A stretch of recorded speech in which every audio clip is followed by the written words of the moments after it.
IBS irritable bowel syndrome কেন হয়?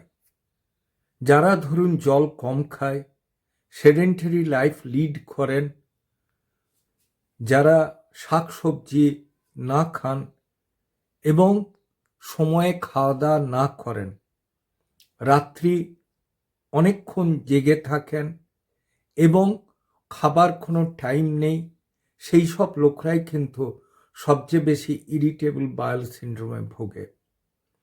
এগুলোর থেকে মুক্তি পাবার উপায় সময়ে খাওয়া, খাবার জল খাওয়া, বাথরুম পেলে বাথরুম চেপে না রাখা, নির্দিষ্ট সময়ে ঘুমাতে যাওয়া, নির্দিষ্ট সময়ে ওঠা এবং স্বাভাবিক কাজকর্মের সঙ্গে নিজেকে যুক্ত রাখা।